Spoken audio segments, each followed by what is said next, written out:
what's been going on the local, on the global, all across the horizon. At the rising of the dawn to the setting of the sun, when the night creepeth in, more and more havoc is run. DMC, do more crazy things, get done while you sleep. It's the turning of a chapter, the end as we speak. Too much BS on the regular, causing all the secular, segregating energy. The world needs an editor, scripted on a regular, building up the reservoir, not heading for the jugular, restructuring the cellular. I'm telling you, not sparing you, enlighten you, not biting. Are you ready for the truth? Take a look all around you. Lately I've been wondering about what's been going on. We be pushing, eventually it's gone. On a daily I've been wondering what's been going on. We be pushing, eventually it's gone.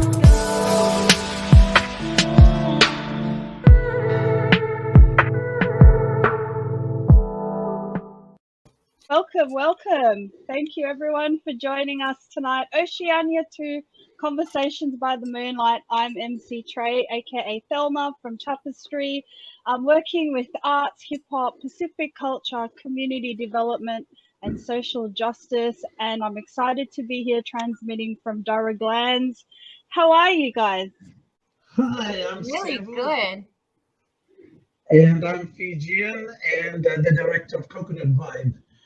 Aboriginal land are also joining us. So Oceania Tu is a platform created to share information, ideas, and resources from our Pacific communities or diaspora here in Sydney and throughout New South Wales, especially during this pandemic and post-pandemic as well. So coming to you live from Gadigal land in the Eora Nation. Hi everyone, Salo Falava, Malo Lava Sefua Maua, Malangi Mama, Pula Vinaka, Malo Elele, Kia orana, Kia ora, and all the wonderful greetings of Oceania. My name is MJ or Mary Jane McKibbin Schwenke. I co-direct Matavai Pacific Cultural Arts along with my husband and our children, and I'm so honored just to be on this platform. Thank you for joining us on Matavai Pacific Cultural Arts pages and also Fiji Day Sydney. Welcome everybody. Hope you've all been well. And I'm joining you from Dharawal land in Wollongong. Yep. Beautiful. And thank you to everyone for joining us. Feel free to comment. Tell us where you're listening in from. We need spaces like this to communicate. We've been in lockdown for 12 weeks in Sydney. Can you believe it? So important for us to have these conversations, because we're all isolated, some self-isolating, we can't meet up with people. So places like this are important, right, Seb? Like living in Sydney, you're in the heart of it over there. So Right in true. the city. Sorry? Right in the city, aren't you? Right in the city, yeah. It's so good to be here in living in diaspora places in Sydney. It can be sometimes unseen, and feelings of disconnection can be quite disheartening. So it's important to share information, especially during this pandemic. I don't know about you all out there, but I really feel the need to share and connect and make sure that we're together. So spaces where information can be shared and how we can help each other through these times is very important. What do you think, MJ? Yeah, absolutely. Unfortunately, a lot of our community here in Sydney, Pacific Island community, have been impacted by COVID, not just in ways where we can't get to work and, can't see our friends and loved ones. We've actually had a lot of people in our community sick with COVID. We've also lost people in our community. So I'd just like to extend my deepest condolences to loved ones and friends who are mourning people, not just to COVID, but also other ailments. I mean, it's hard enough being away, but having, Pacific Island people, we come together in times of happiness and times of sadness and funerals. It's been really hard to see people in our community farewelling their loved ones, isolated somewhere, not able to be there to farewell. So I hope hearts, thoughts and prayers with everybody in our community, which is why we've created this platform, because there has been a need to share information, because it's been hard to find information and people have been panic stricken sometimes. So, and we're here to have a bit of fun as well. Exactly. Exactly. And not everyone is in the same situation here in Sydney, and it's great to start seeing places around the world, Mary Jane, open up, and they're starting to experience all these amazing things like the Met Gala for one. It's good to see America down that road already, and we can't wait till we have our version. Yeah. I think We it were is. freaking out. We were freaking out because Devil was like turned up 1 minute before we were about to go on. We were like Fijian friend here, like Yes.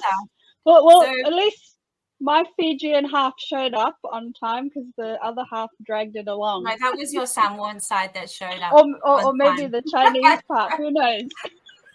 But he's here. Cheers to you, I Seb. turned up 30 seconds before due time, right? That's better. Is that better? 30 Okay, good. seconds. 30 Yes, Alright. but I echo your sentiments, and we look forward to catching up and getting out of this, right? Eventually. Yeah. But we've got like a few people listening in. Seth said, can't wait to open up. Tanya, kia rana from Newcastle. Bulla and Talofa. Kia rana from Anne and Seth Mac, Sydney soon. Fingers crossed. Yes, that's all of us. Yeah. Definitely. We also get that not everyone's going through what we're going through. I know, it seems like the whole world is going through what we're going through, but like you said, the Met Gala, they were out, like that gave us a bit of hope, right? To one day soon we can all dress up, and maybe not as extravagant as that, but I'm trying to copy you. See, I'm getting my kia ora now on. We have to grab a prop. I'll grab something. Woo! Yes, indeed. So I guess for those that don't know, we can get to know each other a bit more. And one question that I love asking, and I know you guys like to share, talk about this as well. If we could give our younger self some advice, what would it be? So who wants to answer that? Me? You want me to get them? I would tell myself not to be intimidated by others, and don't be scared, and follow your gut instincts, always, and don't second guess yourself. Love it. How about yourself, Seb? Beautiful. Mine would be that everything is going to be all right. Oh, Whatever you're going through, that too shall pass, and everything will be all right. Amen. Yes, Yeah. I have similar advice as well, and just believing in yourself.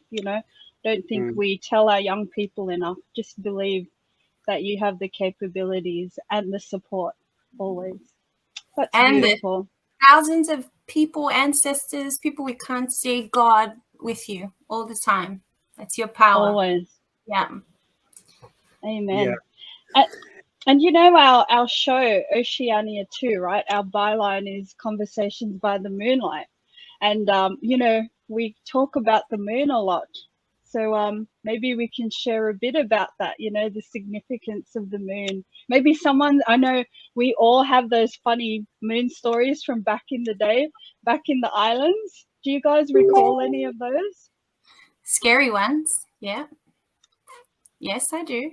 But also Tu means stand. For those of you who may not know, Oceania meaning, we had a debate about Oceania. We were originally going to say Pacific, but Trey was a little bit uncomfortable with that. Oceania, it's more encompassing, but Tu is Oceania, rise, stand. I think I took your line, Yes. Sam. You did it beautifully. Indeed. And may I just add to that is the meaning behind this show is Oceania Tu, meaning Oceania is standing. So yeah, not two. I love this advice here from Tanya. I hope I said Tanya Williams. She said, you will constantly evolve. You don't grow up to be one thing. You constantly change. So use your growth to look inside and discover yourself instead of looking out and trying to please others. I think that one's Amen. Beautiful. That one deserves a sip of this blue thing over here, but not yet. Maybe it's too early. The Gatorade. Yeah, Anna to end. Yeah, Anna to end. Yes. And the Moonlight. Beautiful. So Yes, you guys call indeed. moon Vula in Fijian? Yes. Yeah. Yeah. We say Masina, Mahina in other Polynesian languages. Is that What about right? your moon stories, Seb? I bet you've got a lot of moon stories. Well, you know, there are certain provinces in Fiji that are most commonly known with their relationship to the moon and how they behave during La Luna, you know, during the full moon period. They're from the Big Island of Vanuatu. They're going to hate me for it, but they're my Tauvu, which has that special relationship, so I can say that.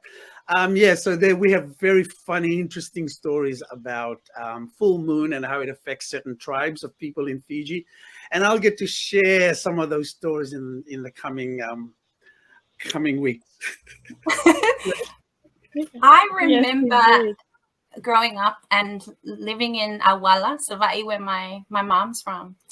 And I remember my mom and my aunties would boil the kettle, the kikaka, and it was all black, you know, and it would be full of koko. And then they'd go sit out on the step or on my grandfather's grave, and they would pour koko all night and just talk. And I just remember hearing those like hyena laughs and the conversation. They would talk all night. And I just remember the moon reflecting down on them. And I always wish that one day I can live that experience, you know, have that Beautiful. experience one day in the village. What about you, Trey? beautiful. I can just picture them. It's beautiful. And the moon, you know, it's known to like bring things out into the open and highlight things. And you know, if we look at back in the day, our ancestors, they would look at the moon cycles to know, okay, when they could go fishing for a certain type of fish or when to plant, you know. And then we also know that it has impact on the people as well. And several come back with some of those funny stories. So I guess that's why we included the moon, like Conversations by the Moon, because it's about highlighting things, you know, and bringing light to some of the important topics, and also remembering our ancestors in the ways that they used to do things. I think that's quite beautiful. I just had a little light bulb moment of thinking how the moon is. It's a good one, I hope. The moon is the light in darkness. It lights the way in darkness. So Yes. Especially on your travels through the islands. several. where there's no lights, there's no street lights. You got to be governed by the moon and taken care by the moon. You know, like our ancestors navigating through the moon. I do not have any climbing out of the window stories during the moon. Thank you, Mary Jane. I'm sure some of our we were listeners all outside that time, right? That's right. I'm way too young. also, I'm you sure know, that some remember- of our listeners out there would be have got some great moon stories. Please share it with us. We'd love to hear it and share it. Yes, Tia might like- have something. We've got Tia listening in from Hi, Tia. Arnhem She has a lot of moon Let's get stories. Tia. Yeah. Because in Samoa too, I'm sure in other islands, I know in Tahiti as well, being very, very careful with sleeping under the moonlight, because Yes. things tend to Fiji. happen then. And there is a science to it as well. But Absolutely. growing up, it was better to tell the kids something scary and spiritual. But there is science behind why it's probably not the best to sleep under the moonlight for too long, especially a full moon. But yeah, share with us your stories. Yes, indeed. And I'm sure we'll come up with more info and stories about the moon as we go on through this program. Awesome. Indeed. Yes. Well, so what else do we have? Coming up. We have special guests, Mel Fruin, the chairwoman of the New South Wales Council for Pacific Communities, to talk about the council and COVID response. Trey? Yes, indeed. And we also have two very special guests as well. Maria and her daughter Larice, survivors of COVID. Their whole family had it. So there were some scary times for Maria along the way, and they'll get to talk to us about the experience and how they are helping other families that are experiencing COVID. So truly selfless people, and looking forward to hearing their stories. Yeah, and a positive one too, you know, although they went through such a trying time. Anyway, but see, let's see how well you and our viewers, how well do you know the Oceania? See if you know the answer to this.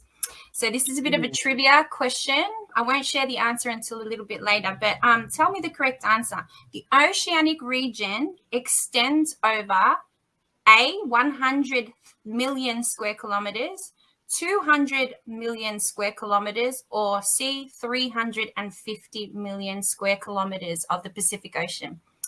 So how big is the Oceanic region? Is it 100 million square, 200 million square, or 350 million square? If you want to, if you know the answer, pop it in the comments there. Do you two know the answer? I'm going to Google. One thing I do know is that the greatest space, an ocean space, is in the Pacific. Yes. Yes, absolutely. Let's move on with our first segment of Oceania Tu, and I'll come back with the answer to the question there. Our first segment is Seville. Our first segment is called What rock your coconut? What rock your coconut? Where's your coconut? Yeah. So what does this mean? What rocked your coconuts? What's something that happened in the news? Maybe something that happened during your week that really got you rocking your coconuts. Tell us. We want to hear what.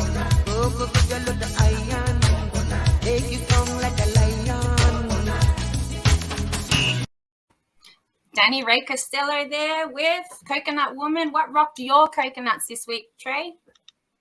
Oh my gosh. By the way, I love Danny Costello. Thank you for playing his music. Bless him. Okay, there was a lot of things, but there was so you know, I've been in isolation, so that's been challenging, self-isolation. But you know, the articles about what's going on in the eastern suburbs, and like it looks like they're out there free, and we're out here in the west, you know, locked up. So that was challenging to see that, you know, that they were walking around no masks, sitting down where, you know, we go to the park and get pulled up for exercising in the park. So, or questioned, you know. So apparently the New South Wales Premier met with the local mayors from the 12 LGAs of concern, and they got to speak their minds and relate our concerns to the Premier. And then our curfew's been lifted, so those that have to go out after 9 can go out. And, you know, this is important for the workers, right? Because some of them start at 5 a.m., 4 a.m. So, you know, you're out and then you're concerned about because you're driving to work or driving people to work, or, you know, there's emergencies that happen. So now less stress for people. So that shook me up, and hopefully things will continue to change. Yeah. And just for people that may not know, so in Sydney, New South Wales, and larger areas in New South Wales as well, but Sydney, New South Wales, there's these 12 LGAs where like a lot of ethnic communities live, a lot of Pacific Island communities live in these 12 LGAs, and they have been on very harsh lockdowns. And I felt the same way too, Trey. I posted about it on my Facebook page, and like, I know it's one thing. I don't mean to be divisive. It wasn't that I was trying to tell these people you shouldn't be doing this. It was more towards the governance, you know, double standards, one rule for this person and another rule for another. And my heart just goes out to people, our family and friends in Southwestern Sydney and Western Sydney. And also just sometimes, you know, you see, I saw a couple of videos where there was such harsh treatment on people, like a lot of police helicopters flying around above people's heads.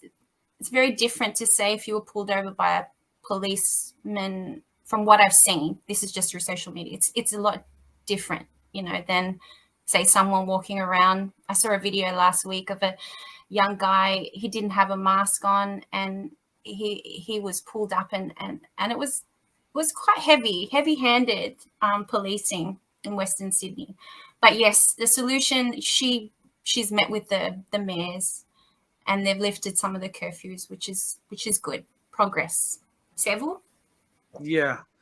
No, on the same line that you two are talking about, what rocked my coconuts this week is exactly that. But I posted up about an article with Kevin Rudd's wife, and she was saying, that why aren't they being why aren't the sunbathers being arrested? Why aren't people getting the same treatment in the East as they are in other places? So she brought up the inconsistency, and that was her exact question: was why are they not being arrested? And that was part of a news article. And the point is that, and people started to attack her and said, well, you're a privileged white woman. You have $60 million worth. You got your pool in front of you. There are normal people who are wanting to just get out and go for a swim and so forth. But the point she's making is valid, is about, and I live in the East, right? So I'm not talking from another standpoint. I live in the area. And what concerns me is that, because I can clearly see it, I sort of turned my eyes away from it before. But when you see that, the basic thing about social distancing, right? Like, if it should be the same everywhere. That is a given rule right across. That's a health thing about, the 1.5 meters, blah, blah, blah. But the Sydney beaches were full of people close to each other all over the place. And if you look back at the first wave, what did the police do? They shut down beaches and so forth. And the rangers did when it got out of hand. So why are they allowing it? While the insensitivity is that while 12 LGAs are still in lockdown. And that is unfortunate. And that certainly rocked my boat. But on that note, Trey, you need then to just help me through this by guiding us through something that'll help. But also remember, our people, our communities, and here's the word again, are resilient. And we are resilient. Like, there's been some beautiful stories of families having COVID and being locked down, and they're seeing the police and coming in to check on them, because that's what we do in Western Sydney. Maybe we're going to talk about it a little bit later. And then the neighbours have noticed that the police keep coming to the house, and they've popped their head over from a distance and said, what's going on? And they'd be like, okay, we're in lockdown, we've got COVID. And then people from the street started bringing food and shopping. And those are the stories about this community that need to be spoken about a little bit more. And we just got some people here saying that, it's certainly not in it together. And yet Blacktown and Campbelltown have high vaccination rates and many beautiful stories of resilience. Yes, go West, go Southwestern Sydney. Actually, just go, everybody. All right. Beautiful. And next up, Trey. So that shook our coconuts. Yeah. So, that shook our coconuts. So yeah, we this reminds us to like take a deep breath. We can just shake it out. Like shake it out with our coconut. Yeah. So meditate. Meditate. Yeah. All right. Coming up next. The answer, Jane, do you have the answer? We've got a few people guessing what the answer is. Well, what were your answers? Oh my gosh, you know, I was thinking 100,000 million, remember? I don't know. What's the correct answer? Yeah, Master T said 350 million square, 8.5 million square from Maria. And the answer is 100 million square kilometers. That is how big the oceanic region is. So we're not small time, people. We're not small time. Coming up next, Trey? Coming up next, well, we've got our special guest, Miss Malamy Fruin. She's the chair of the New South Wales Council, and she'll be talking about the council's COVID response. So we look forward to hearing what she has to say. And Sev, you got to catch up with her? Yes. Yes, I did, which was great. And it's a pre-recorded interview, so we'll see you soon. Yes. Kia ora koutou te whānau, ko Malamy Fruin toko ingoa. Grateful for this opportunity to be on tonight and to share a little bit about myself. So I'm a mother of 5 and a grandmother of 12, married to my Samoan husband, my Samoan warrior, and we've been here in Australia now for 36 years, I think. 36 years.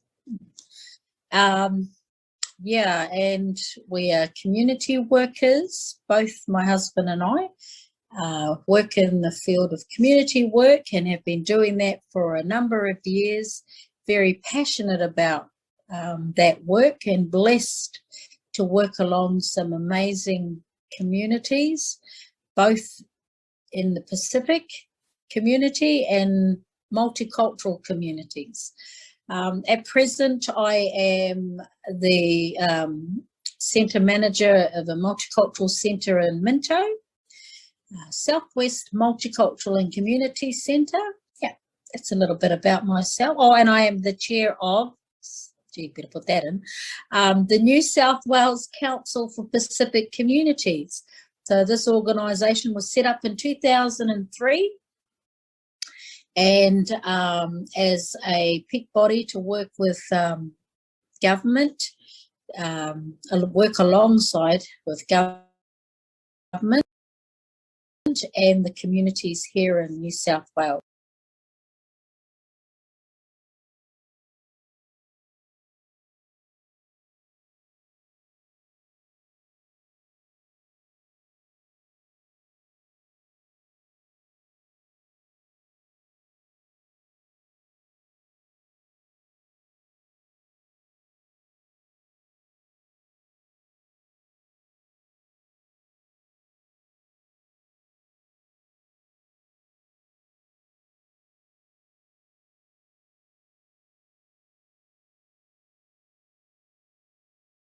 Oh, we're back on.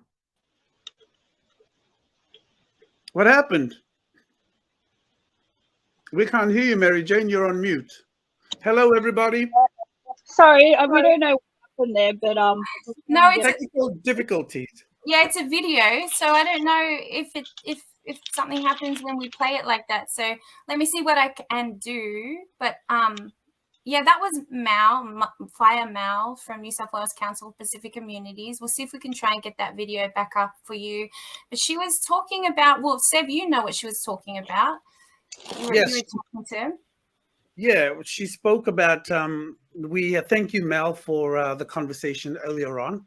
And basically, she explained what the New South Wales Council for Pacific Communities, as the chairperson, and what they were currently doing in community, the different services that are available, and also her role in where she does most of her work.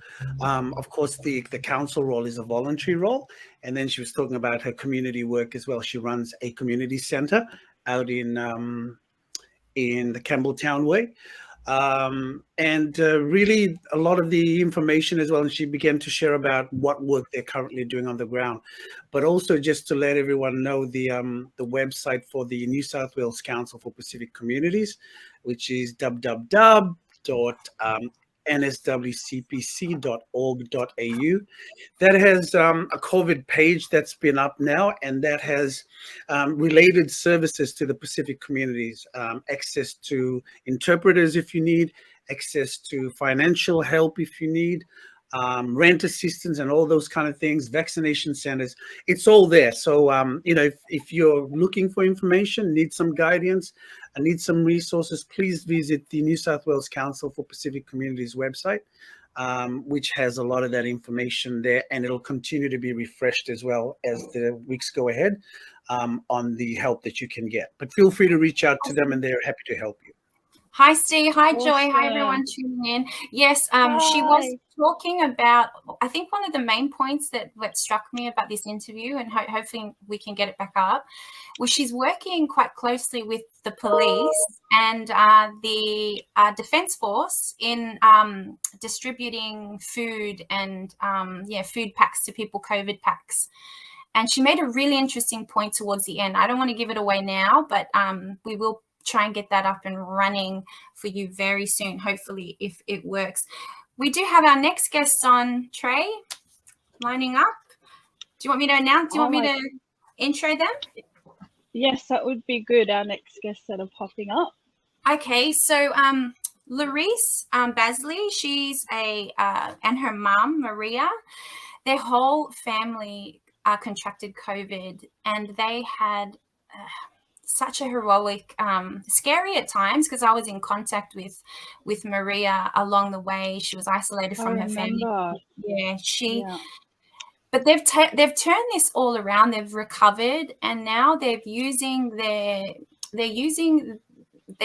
powers or their networks to now help other families who are now in the same situation they were in weeks ago. Larice has studied a Bachelor of Communications and Marketing, and she's now doing her master's in education. She's got children. She's got a 7 to 12-year-old, and she's very passionate about the learning space and seeing students grow. She's a proud mum of 2.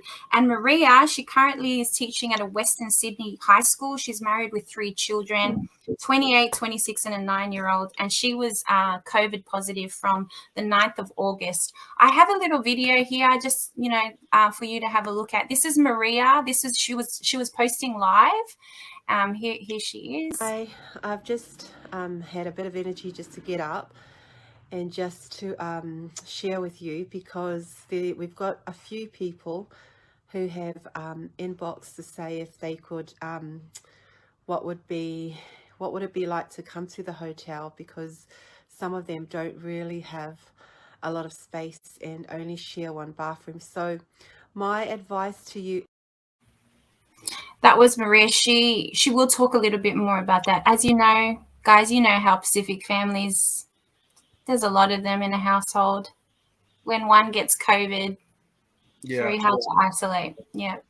And then this is the work Larice is doing. This is what I've taken off her story from this morning. So she's taken her whole COVID experience and she's created this for other families. Finished up loading the ute, and these are the last 2 crates that are going out. But yeah, this is sort of like, we're just trying to like figure out like 2 lines of offerings that we can sort of support the community. That's obviously going to be easy, because look at our inventory, it's like gone down again.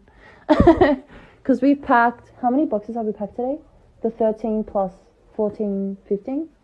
Yep, so this is 15 packs that we've done today that Nate, me, Mum, and my brother have done after work.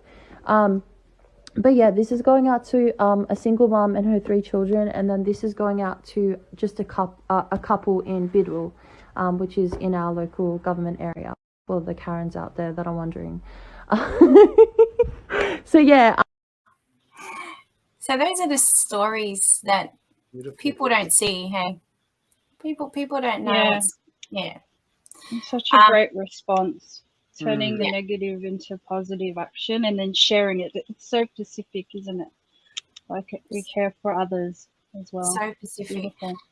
I remember one of our Matawai families was in a dire situation, and it was just a matter of picking up a phone and our people, one of the mums from Matawai got in her car. Her kids had only just recovered from COVID, and she raced down to the supermarket and she had a full trolley, packed it all up and delivered it.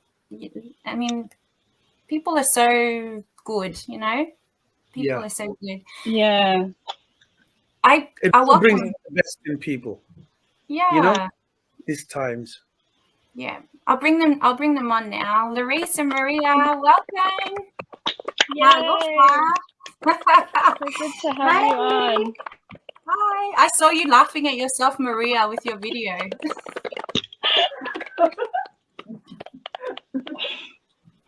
How are you guys?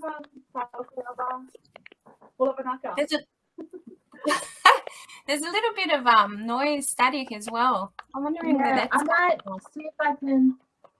Sorry, guys. It's okay. Live. Figure something. You want me to take you off and you see if you can figure that out? Figure that out, Lori? How's that? All right, we're just We're just going to take them off and they're going to figure it out. Isn't this fun when this happens? You're muted, Trey. Trey doesn't know she's Yeah, muted. I was just testing to see if you were listening. But anyway, I mean, yeah, so it's interesting, Jane, what you were saying, how, you know, one of the families supported another family, and I thought, wow, like there's so many people going through this right now, and we don't know, you know, like I called someone out of the blue and they were isolating with COVID at home, and I said, do you have access to any support? Do you know about this, that?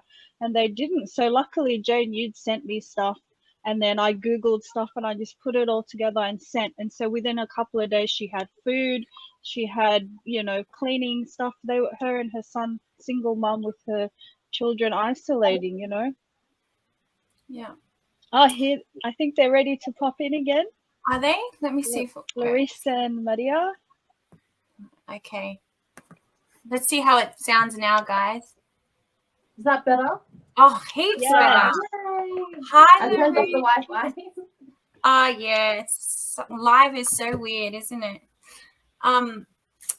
We just want to say welcome. I've been watching you, Larissa, over the last few days. I've seen your ups and downs. I've seen your mum's ups and downs. And I think I appreciate it because I have my ups and downs too.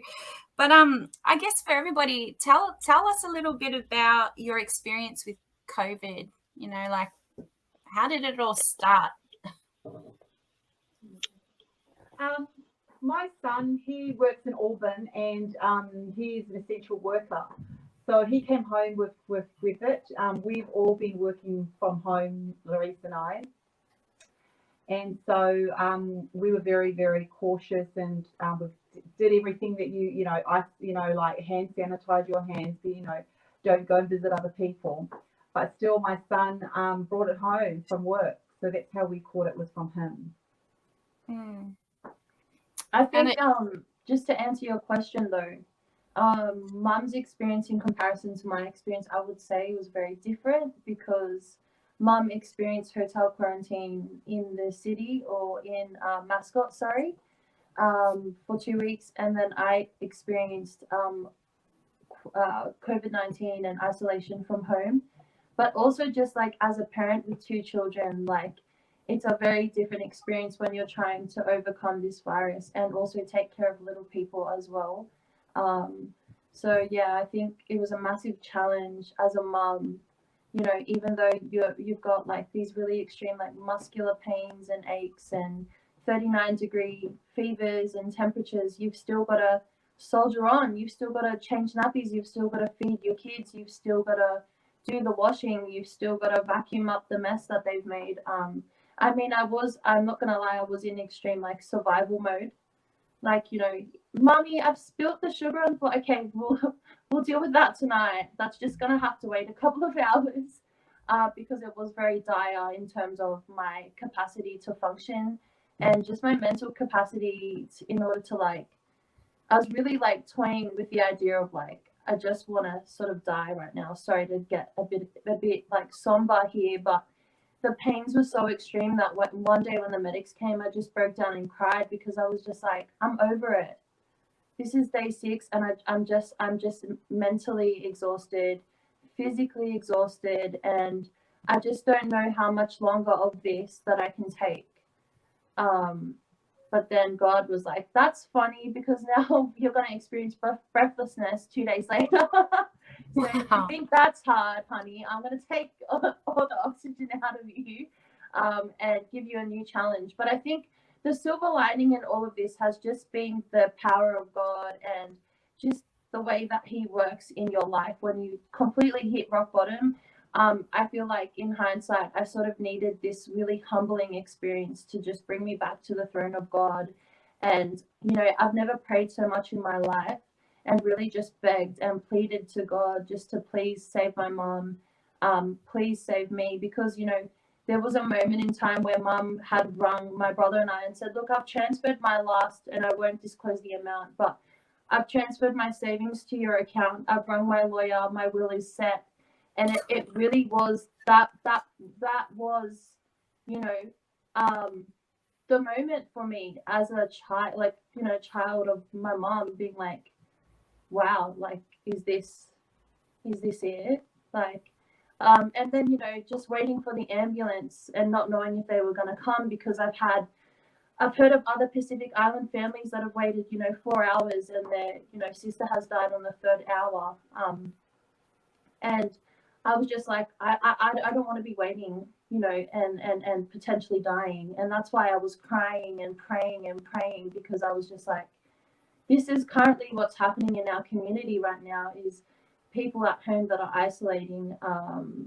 It's ending in a fatality. And so this is why my personal ministry as a young woman and a young Pacifica woman, I'm just like, I want to get the information out there, because being a COVID survivor, I'm like, and going through COVID, I personally couldn't find the information. So yeah. Yeah.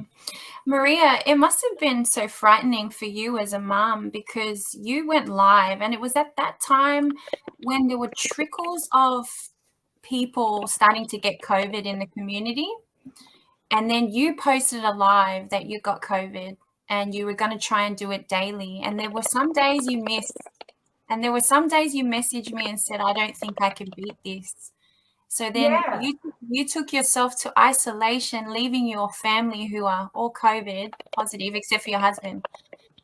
What was going through your mind in that situation? You must have been so frightened. When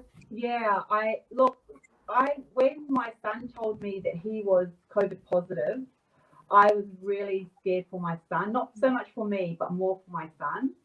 And I did not do the right thing, because I went into my son's room to make sure that he was okay. You know, you're supposed to isolate, but for me, I told everybody else to isolate. I sent my husband to hospital that Monday that my son told us. So he was fine. That's how my husband was saved from COVID, I think, was staying at the hospital for such a long time. But I think it was more for my son, and I didn't really care about me if I caught it at that time. I was just wanting to look after my baby and make sure that he was, you know, because COVID, I've never known anyone with COVID until my son told me that he's positive from work, because his boss had it. So I quickly just did all the home remedies that I could think of to do, research quickly, you know, the ins and outs of the virus, what was allowed, what was not allowed, and just to try and help my son out. But the funny thing is, my son, he was the one that was really strong, and he didn't even experience a lot of the pain. Like he was sick, but not as sick as us, because he would just do the laps in the backyard when the sun was out and just walked, did all the things that we but the remedies that we were told to do, from what we'd experienced, but from when we had the flu, like whenever we caught the flu, do the garlic, the ginger, the lemon. So we just did all that. But I was pretty scared. And yes, there was a time when I did message, because I was scared, but this was it for me, because there was no way that I sensed that there was no way that I could get out of it. And plus my body was tired to fight the fever. It was constant fever every day and every night. So, I was just like, forget it, you know. But I was happy, because, you know, I have hope in the Lord, and I've given myself to Jesus. So I wasn't really scared for me. I was scared for my son, though, because he hasn't been baptized. So I was like, you know, give yourself to Jesus, you know, all that sort of stuff. Anyway, cut long story short, praise the Lord, we're here today. Yeah. And your community. Trey and Sam, have you got any questions you want to ask? I'm just amazed. We're blessed to have you here sharing these stories, you know, and it's just good to hear firsthand from two amazing people that have beat COVID and sharing it with others. So I'm just in awe listening, you know, and thank you for coming on and sharing this with us. But, you know, some of the biggest challenges you're saying is the, I guess, you know, the different stages, right? It sounds like there's different stages. And if none of us are aware of what it is, things could be happening and we're not sure that it's leading up to the serious stages of COVID, right? Yeah. But it sounds like, yeah, the aches and then the pains and then the breathlessness, you know, the fevers. Were there other things that, you know, you experienced? So for most of us, or most of the COVID positive patients that we've come to know, day 7 to day 12 are the worst days. So be prepared for those days, between day 7 and day 12. And that's really like what the doctors have said too. But usually all their patients have come to hospital, that's their worst days. So yeah, we have family members at the moment who are going through those days. And we've also got community people that we know going through those days. But each person has had a different symptom. Like my symptoms have been different. I wasn't so much breathless. I was more like the fevers and the headaches and things like that. Whereas Larissa and her partner were different, weren't you? Yeah, we were breathless, and then my brother, he just had really bad headaches for 2 days, and then he was basically back to his, I would say, about 90% capacity. But I would like to sort of like, as an awareness piece, like, because, you know, the government, well, I think a lot of us get this misconception that COVID, you know, you get it for 2 weeks and then you go back to normal life. But I just sort of want to encourage people, if you do have the financial capacity, to just ease back into life, because even after your infectious period has ended and isolation has ended, and New South Wales formally discharge you with a paper saying you're allowed to, you know, enter, you know, leave your home or leave quarantine. I think it's still really important that you still rest, and not just throw yourself back into work, especially if you have a laborious job, a very strenuous job, because your body has just gone through this massive marathon and you've gotten to the end. So you still need some time just to mentally process as well, because, you know, for some people, their experiences would have been very traumatic, especially if, you know, they may have had a similar experience to myself, where the lines of communication with New South Wales Health, it was a little bit up and down, and that's just purely because of the sheer volume of cases. So I'm not blaming anyone. It's just the fact that, you know, they're short-staffed and everyone's, you know, overworked and exhausted, and, you know, it's, you know, healthcare system. But yeah, my advice would be, if you are somebody that's going through COVID, and your employer, just much like my employer, was saying, hey, you ready to come back next week? And I was like, yeah, sure. You know, because I guess my mindset was like, I need to get that routine back. Like, I've just been bedridden for days and weeks on end, and it sort of was starting to affect me mentally. And, you know, just being caged in for so long, that I thought that was the best sort of like, you know, thing to go back to work. But then I soon realized when I started, you know, working from home, I was like, energetically, it takes your body, and, you know, again, it could be different for everyone, but I still think, you know, COVID patients and people should be wary that it takes a lot longer to heal. So give yourself at least 3 weeks or even 4 weeks if you can. Larissa, we've got sorry guys, my power died. I was like, Fred, did you pay the power bill? It's the mana, you know, so strong. I was really sorry about that, Larissa. Larissa, we have Joy Cahotia saying they're very grateful that you're in recovery mode, you and Mum. They were just wondering how they could donate, like talk a bit about your packs and maybe some more details and how they can donate. The kits just really, like, honestly, they came about very organically and truly just from the frequency of love and just gratitude.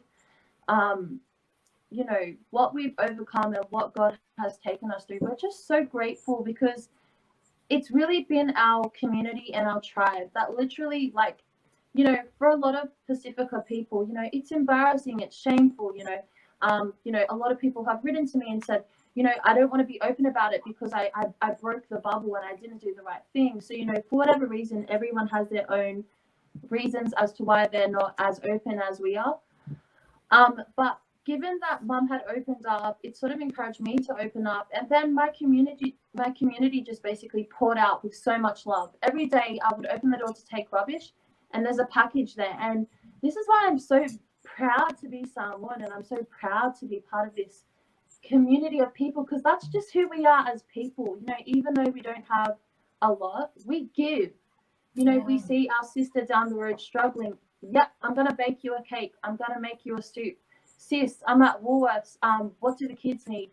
And that was literally our experience. And sadly, for a lot of COVID-19 sufferers at home and families, they suffer in silence for, you know, a number of reasons. They may not have a community in Sydney. They may, you know, not feel comfortable to share. And so on Friday, it was actually my brother's, he's sort of the ideation guru in our home, who decided that we would fund packs to people that we personally know, just to sort of pay it forward as our way to say thank you, and just to show our gratitude for what our community did for us here at home whilst we were struggling and in our time of need. So that's what we started on Friday. From our funds, we sort of banded together, Mum, my brother, and myself, and put together a couple of thousands of dollars from our savings to do that. But unfortunately, it's not sustainable to sort of like be able to do that each week. So on Sunday, I just sort of like made a call to my social network, and I said, hey guys, I'm really touched by your love and just your encouragement as to what we did on Friday. If this is something that you want us to continue, I'm really calling out to you guys right now to help me. So in 4.5 days, I managed to raise $6,500, and that's just from my friends, my family, and even people I don't know. There was a lady today from Foster who heard about what I was doing, and she was so impressed by God that she transferred $500 and just said, look, we don't have a lot, but you know what we do have, God has blessed us, and we want to help the ministry. And so I don't know where God's going to take us with this, but at the moment, for some, it's giving them a little bit of hope, and it's, you know, been a saving grace for some of these single moms, people on their own. Can I just give a shout out to Gabby Warehouse Chemist? They have sponsored most of our stuff at cost prices, and also Blacktown City Council, Prue Carr, who is the member of for ours, their office called late last night. Another MP, his office called last night. So I think this has gone out to a lot of people, and have received emails and calls that when, you know, to send through stuff, and so that they can help build this up, because they see. So so just wanted to give that shout out to those guys, if you're watching, because I've seen some of them on the live.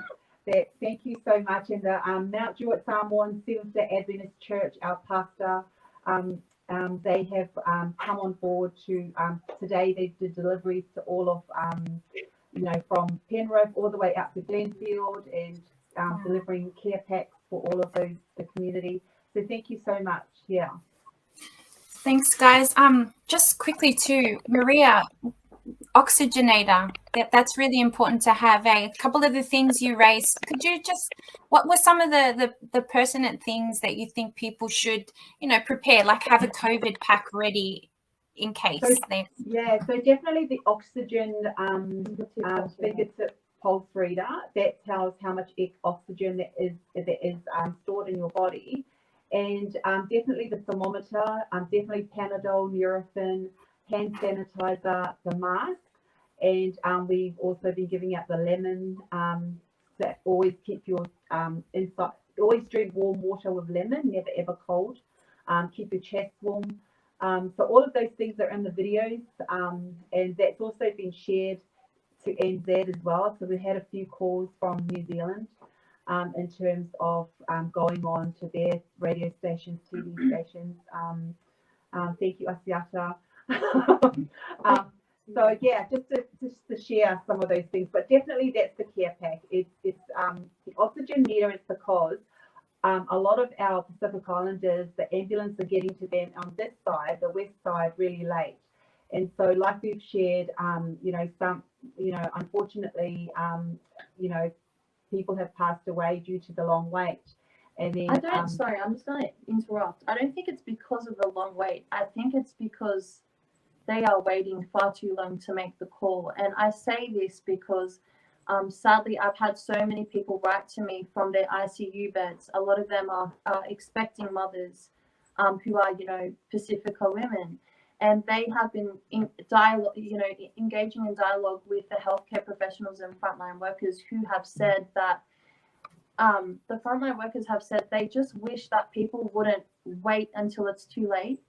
Yeah. There's no harm in calling, friends and family. If you're out there watching and you know someone with COVID, I just keep encouraging. If there's something that feels off, just pick up the phone and call. Don't wait and think, no, like I'll wait, I'll be okay. Especially if you have babies. I have a former, somebody that I studied with at uni. She's now a nurse in the ward where they take care of the children of the parents who are in ICU or in hospital. So, if you're a single mom, a single dad, and you're worried about your children, and that's the reason for you, not being apprehensive about calling, please don't, because we want you to be around to see your children grow.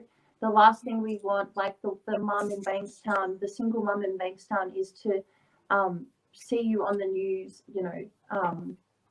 We don't want that. And I think that's sort of the essence of my personal ministry. I don't know about mum, but the essence of what I'm doing right now is I just want to make sure people avoid that. And so I think in order to avoid that, we need to be prepared. It's all about the preventative measure rather than rushing out to get these things when we've already had COVID. You already are going through COVID. It's about the preventative measure of having, this is why I'm preaching the message on my Instagram about have your COVID kit ready, please. Have your waters ready, have your snacks ready for your babies. Have that dialogue within your family home, especially if you're in a big extended family like myself, where we have 5 adults and 3 children. Which room will you use if one person gets COVID? How are you going to stop the spread? Because like the medic said to me, unlike the original COVID, this particular variant, all it takes is 15 seconds. It's not a 15-minute thing. So yeah. I think with what Mum said, the top 5 most definitely is the fingertip pulse oxygen reader, a thermometer just to monitor your temperature. So that way, if you have any concerns, you can telehealth call your GP and say, hey doc, I'm at 39. I've been taking Panadol every 4 hours, or I've been taking ibuprofen every 6 hours. I'm dressed in this layer of clothes, and what do you recommend? So I think that's why it's good to have the thermometer for yourself and also your babies, and then the pain relief. So Panadol, ibuprofen, all the extras on the kit is more like a luxury, but I would say that the fingertip pulse reader is absolutely quintessential to have in every single household, because that will give you the indication if it drops under 95. We don't want you to be hypoxic. We don't want you to have brain damage. We want you to call the ambulance. It doesn't matter if you feel okay, just call and they will come, they will assess you and say, okay, we're pretty happy with how you're looking. It's about 94 to 93. If you have any concerns, just call us back. And at the moment, I do stand corrected, but as I understand, if you receive the bill, you can call.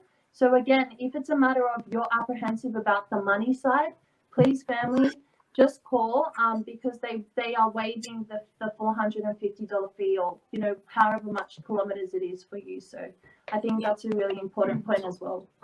Thanks, Larice. Thank you, Maria. Really useful information for the community, because we don't often think about things like that. I know I haven't until I started speaking to your mum about it weeks ago. I just want to wish you all the best. How can people donate? If people want to find out more information to donate, or they may need your help, the COVID packs, where can they go? Like, honestly, at the moment, everyone's just been transferring to a separate, it's a NAB account that I no longer use anymore personally, but people have just been asking for my pay ID. But I personally prefer, like, if you work at Woolworths, or if you work in a fruit store and you have waters or fruit, or if you have access to tissues, I would so appreciate that more than the money side, simply because I'm a mom, and having to go and acquire all this inventory takes a lot of time. So, you know, if you want to do drops of that nature, like female care and things like that, or body wash or mouthwash, we would so appreciate it. Our inventory is essentially personal care, tissues, body wash, oral care, pain relief, and then just a few vitamins, waters and fruit. Great, thank you, Larissa. And if you're unsure, maybe you could just email us, hey Trey or Sev, oceania2@gmail.com, and then we can flick you over to Larissa and Maria. God bless you both, and wishing you all the best, and send all our love to the community when you get out there and see people out in the community. But thank you for joining us today. Thank you. Thank you for having us. Bless you Thank you. both and your family. Be Bless safe, your everyone. families also. Bye. Thank you. you. Take care. Well, there you Oh have my it, gosh. guys. That was a bit So intense. amazing. She started talking about at the beginning how she was feeling when they had COVID. Hey. Yeah. And then, you know, it's a wake up call for many of us that don't think about, you know, how it can impact people. Because, you know, some days we're like, oh my gosh, we've got COVID. Other days we can walk out forgetting that we're still going through this, you know. So to hear it firsthand from COVID survivors is a reminder, you know, we can't be complacent and we have to be prepared, you know, protect our health, our families. Yeah. I'm just so glad about their thank you to them for actually coming forward and sharing their stories, because a lot of people have really got a lot out of them sharing their stories, and they were saying, you know, how some people are ashamed, they're uncomfortable, you know, so thank you to them for actually coming forward and sharing their stories. I'm sure it's been such a great benefit for the community. Yes, it has. So and true. Some of the comments, Terry, hi Terry, well done ladies, and Freddie's joining in as well. And we're going to end it up Freddie? Oh, no idea.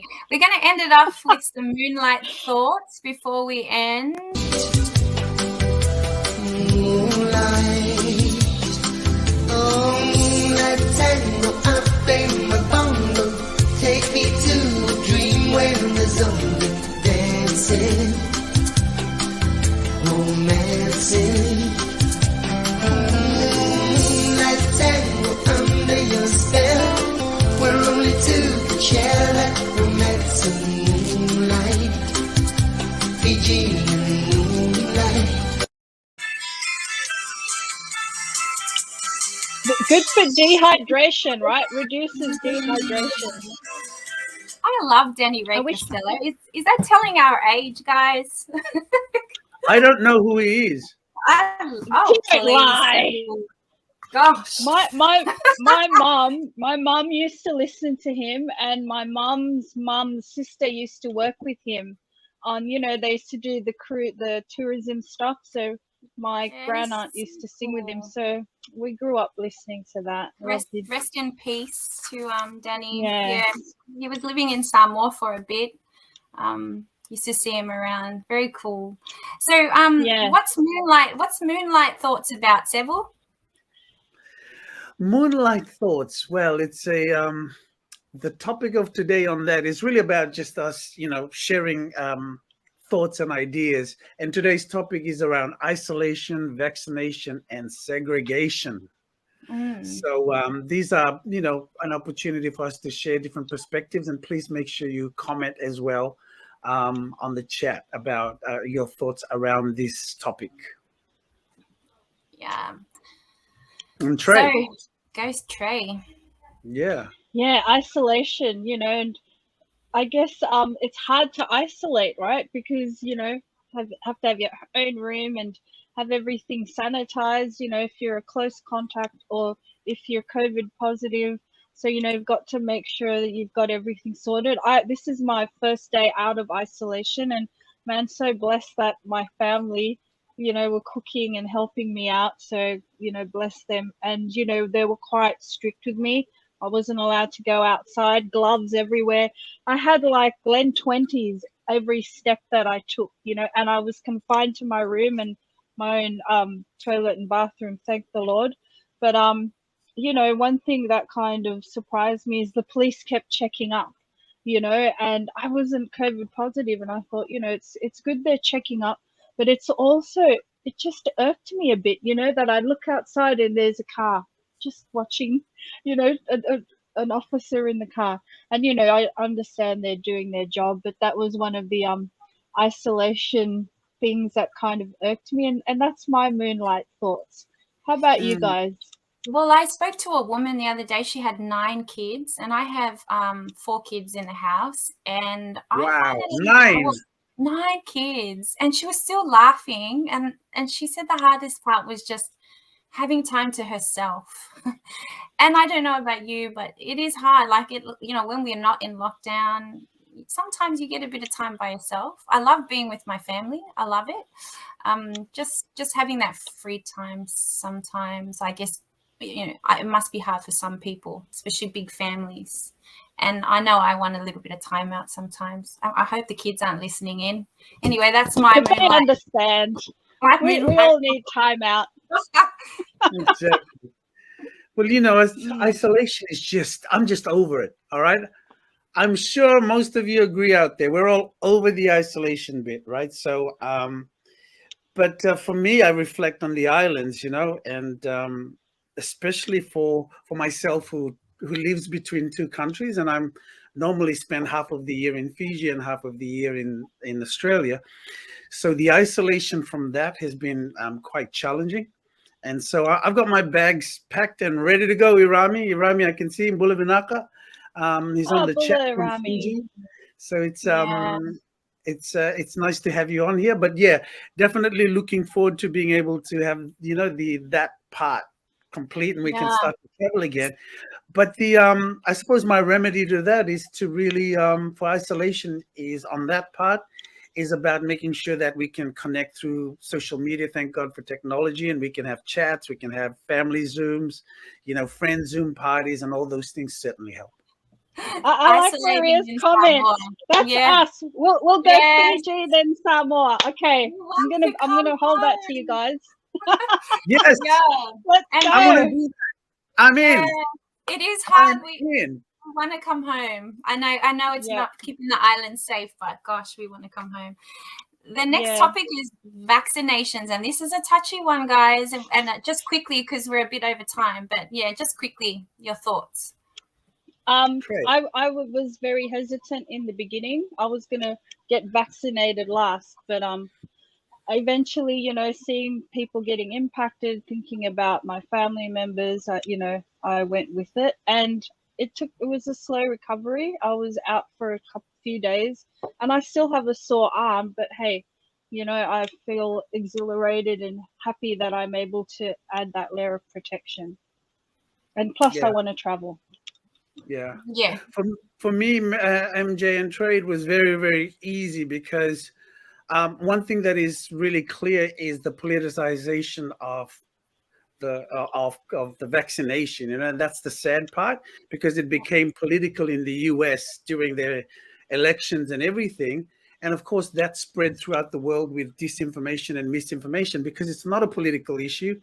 It is a medical issue.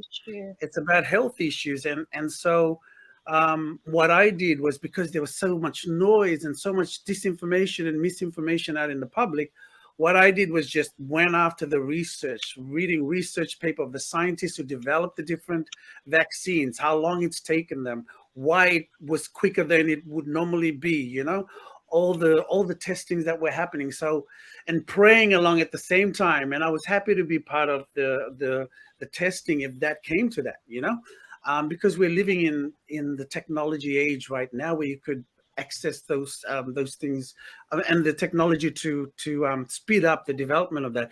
Anyway, but as soon as I was able to get vaccinated, I went and got vaccinated so I could get ready to travel. So it's been put back because the borders closed up, but yeah, I was ready. And Maria's just said it's your choice. People should not be forced to be vaccinated, but be given a choice. And that's my point. I got vaccinated and it was my choice. But at the beginning of the year, I had no intentions of it. I was like, probably like everyone else, I thought everything was going to be okay. And because I heard so many stories of my loved ones and friends becoming very ill, Maria, one of them, it frightened me to get that sick, and my family. So we went out and got our vaccine, and I was being such a drama queen. I was really scared, and I think it was the first time I stepped out of my house in weeks. So I had that anxiety of going out in society. Weird, eh? Like, I'm usually a social butterfly. So that was my first day out in weeks. And we got the vaccine. Fred and I were both scared. And then we got a little bit sick, like fever, sore body. Fred had a sore body, but we had a couple of Panadols and it was fine. But then after that, I was proud of myself. And this is just me, guys. You know, I was proud of myself because I felt like I'd achieved something. You know, one step closer to helping others, I guess. But one thing I do want to say, we were speaking to our Matavai kids last night, and we were having this conversation about vaccines, and there are a couple of kids that got really triggered by the conversation. This feeling of, you're vaccinated, I'm not vaccinated. I just want to urge people to be kind, you know, like let people go through their emotions, you know, like us, we went through, I don't want to get it, and then we just got it, and then we just have to be kinder to people. I really don't like seeing the way people speak to a vaccinated or an unvaccinated person. And I saw that in the kids last night when we were talking with the Matavai kids, and they got really upset about it because a couple of them didn't want to get vaccinated, and they were already feeling anxious about going to school and what's that going to look like? Would that mean they can't hang with their vaccinated friends? And, you know, those are big things for young people. It's big for adults. Absolutely. So I think be gentle, especially with our young ones. Yeah. They've been through enough. And just be gentle. I know, that's all I want to say about it. Yeah. Good point. Yeah. Thank you for sharing on that. Reminder, yeah. And what about that third one? Segregation. Are you feeling that way, or what's your thoughts on that, ladies? Well, I mean, if, you know, as it stands, there's vaccinated and unvaccinated. So, you know, there are places that are already like that, you know, workspaces not allowing people to come in if they're not vaccinated. So we're going to see more of that as we start to open up. So, you know, again, which, you know, Jane's point of being kind to each other and just being able to talk things through, you know, and being more understanding, because we shouldn't let this stuff divide us, you know? Yeah. How about yourself, Sev? What are your thoughts? Yeah, it's, you know, Mary Jane, you mentioned about vaccination and how you've got these different points of view. And then there's the term about, you know, anti-vaxxers and pro-vaxxers and so forth. And for me, I was chatting with Trey about it, and it's like, I'm not even wanting to use that word because it just brings division, you know? And again, like, I understand the feelings of segregation, and, you know, that's somebody's reality and feeling, and it's important to acknowledge it, even though for myself, I don't feel that way. I don't feel segregated. I feel isolated, but I don't feel segregated. But I do see things that are happening, and you see it in the news, and it makes you realize why people do feel segregated. And it's totally understandable why people would feel that way. So I'm not discounting it or saying, you know, whether it exists or not, but I really hope that those, you know, those that do feel segregated would, because those things they come in, they really divide people. And it's really, really important at this time, like even the conversation about the 12 LGAs in lockdown and so forth, they need to just start to normalize stuff. And so there's not this postcode thing going on and people feeling like, you know, we're allowed to over here, but they're not allowed to over there. They're allowed, you know, all this stuff. It just needs to be handled better, I think, as well. And the way that it is dealt with from government can certainly in how they they implement these policies and so forth, and just to be sensitive about those sort of things, and how people are feeling in different locations, and especially coming from in an area where I feel, we've got some listeners in from North Sydney, and I'm here in East Sydney, and it's very, you really see the privilege of it all, and then I watch the news and I see the other side, and it does make me feel uncomfortable. And that's the feeling where I understand why people feel the segregation. Yeah. Yeah. There's an elite, there's been effort, like streaks of elitism and classism, even in terms of accessing vaccinations, But anyway, that's for another day. That's for next week. Heavy topics. Can we have someone? You, Mary We Jane? need to rock the coconuts. Yeah, we're gonna. Mine's not too long. Again, it just goes back to the young kids. Kids. I wonder what they're thinking when they watch the news, if they watch the news, because I know how I feel. I do feel that. I feel segregated. I imagine our young people who, especially, brown skin, Pacific Island kids, minority kids, they've already got the pressure of being different in Sydney, in New South Wales. And then on top of it, it's this. So it's just, I guess, something like Oceania Tu is a good way to kind of heal through it, talk through it. And that's my take on segregation. I have felt that way, but I hope that by the time we open, I don't feel that way anymore. And I pray to God our kids don't feel that. And then Maria said she actually loved the lockdown because she loves having her family home for lunch, dinner, and breakfast. I'm going to miss. I remember when we did open, I missed being home because things were just crazy busy. And I imagine that's what it's going to be like when we open up again. It's going to be go, go, go again. So we might as well revel and appreciate these moments of being at home. So I appreciate that comment. That's us for today. We probably can't bring Mel's. It's a bit over time. Maybe next week. Yeah.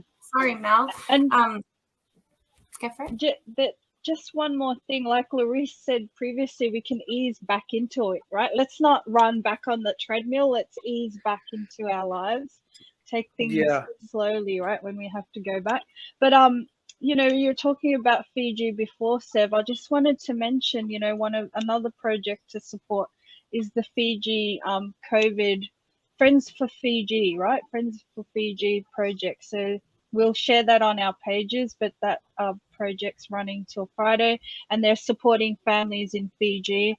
And Jane, you mentioned off air about the Samoan project as well, but maybe we can share that as well. Yeah, I know. It's just if we have great ways to support families at home. There's a thing called Talofa vouchers that I saw people can purchase vouchers, and that goes straight to grocery shopping for families back home. I think that they're starting to make it available in other islands, but I'll do a bit of research, see what else is available for maybe Kitty Bus, what other ways that can make it easy for you to support or buy groceries for families back in the islands.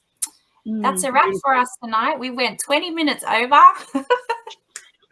And can I just say that, these are heavy topics at the moment, but we will move from that, and we'll move together from that, and we look forward to a lot of happy times on social media with everyone, where we can enjoy all the different things that are happening out there as we come out with all the exciting stories. So it won't always be doom and gloom. We're coming out of this strong, right? Yeah. Yes. If any of this has triggered you, please, there's places to get help. New South Wales Council for Pacific Communities has a lot of services there's a Pacific category. What do you call it? It's like you can go on there, and there's all different numbers of services that you can access. Oh, like the Pacific Support Directory. Pacific Directory. So it's new NSW CPC.org.au. Right. And we'll share it on our pages, like the council, but then and other support services if you need to talk to anyone or text, because got to take care of our mental health as well. Yeah, and shall we just dance it out a little bit? Let's. I think we need Thank to. you, everyone, for listening in. Sending you lots of love. Can you hear that? Oh my gosh, that song sounds familiar. Okay. All right, we love you guys. Take care of yourselves. Take care. Oceania, Waloma to you as well. I think we all need to have a dance. So even when you log off, turn on your favorite song and have a bit of a dance at home. Take it all out. Set your name and create. You follow your dreams, lay it all on the plate. Turn it up, turn it down, take charge of your fate. Trust that he will meet you halfway.